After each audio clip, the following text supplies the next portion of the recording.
name is Steven, and I want to tell you a story about how the US government quietly squashed a community of people who, how can I put this, might have patriotic impulses.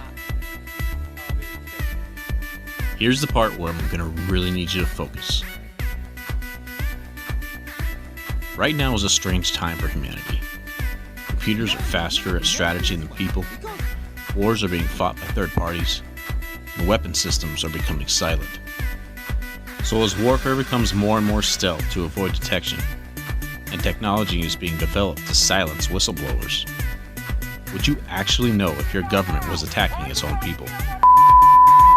Did you see the moonwalking bear?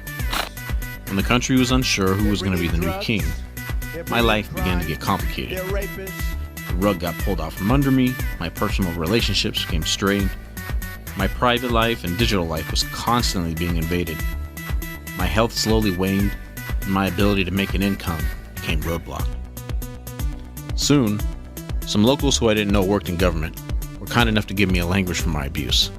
Is real, and most of you might know by the name of gang stalking from a recent Vice special. This machine, it's called contract harassment by lawyers, but ultimately, it's the evolution of a government harassment program called Cointelpo.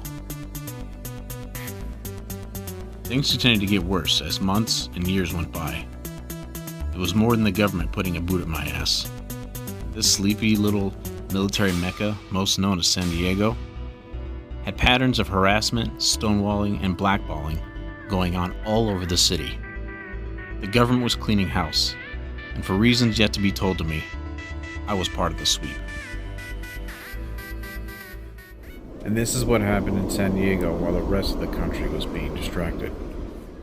The plan to evict suspected leakers in what were called national security arrests in the military Mecca was put in place in 2007. People with covered jobs in military and security contractors began to move into the area. I had people come into my life between 2008 and 2013 to keep their eye on me, keep me medicated without my knowledge, introduce distractions, gain rapport with friends and family, and report if I started talking about anything interesting. In 2013, I began the first stage of the program. My babysitters got me involved in a project that was designed to fail, screw me, and begin my character assassination. It was a big problem that spilled into my town. Lots of locals were misinformed and encouraged to join in my abuse, which ended up being a much-needed distraction as people who began to move into town started hurting and intimidating people out of their houses as more and more outsiders came into town. Also, with help with locals who sold everyone out. These new locals took jobs as food workers, big box employees, police, and healthcare workers. This group also had help from the cartel, which created a synergy of corruption between military community, municipal infrastructure, and organized crime. This teamwork allowed much of the abuse and corruption to go unreported, unchecked, stonewalled, and non-reported. Eventually people left, got sick, or complied with the silent eviction on behalf of the military and federal government. People began to talk in code to avoid abuse from the corruption network and power. People who stayed had to comply. If you didn't comply, you didn't know the things to look out for to make sure you didn't buy tainted food, and the code changed frequently, which means you eventually got abused or you got sick if you fell out of line. To make sure you got inside information on what foods to buy so you didn't get sick. Online groups were used to spread the code changes. Eventually, you got weeded out from these online groups if you didn't keep your mouth shut. Astroturfers were hired to make it look like business as usual.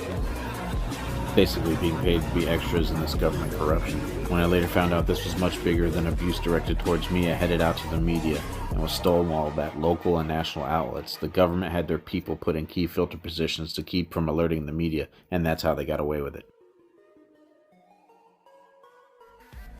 Now the city has developed an open secret mentality about the sweep. I find myself alone, trying to educate others about this massive program. Platforms are beginning to change after this legal invasion. What happened is slowly being swept under the rug. So now, I hope you'll hear me deep inside the filter bubble.